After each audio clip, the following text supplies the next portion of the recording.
how to create Douyin account. So if you want to create a Douyin account, then what you need to do is first, you just need to simply open up your browser, any browser that you're comfortable with. After that, search for Douyin. You can also go with your application if you want to, or just simply go with www.douyin.com and you will be able to create an account from your browser as well.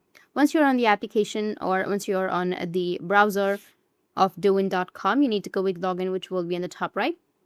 And from here, it will take you to this kind of interface. You can just simply use your phone number or your password to create your account. So if you want to create a new account, you need to make sure that you've selected use phone number, and then you need to enter your phone number with your country code.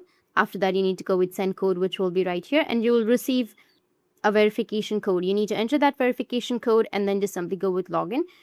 And if you don't have an account with that phone number that you've entered, then it will directly take you to the create account page. And from there, you'll be able to create your account. You can enter your password and that's it. And if you have any questions, feel free to comment below. Thanks for watching.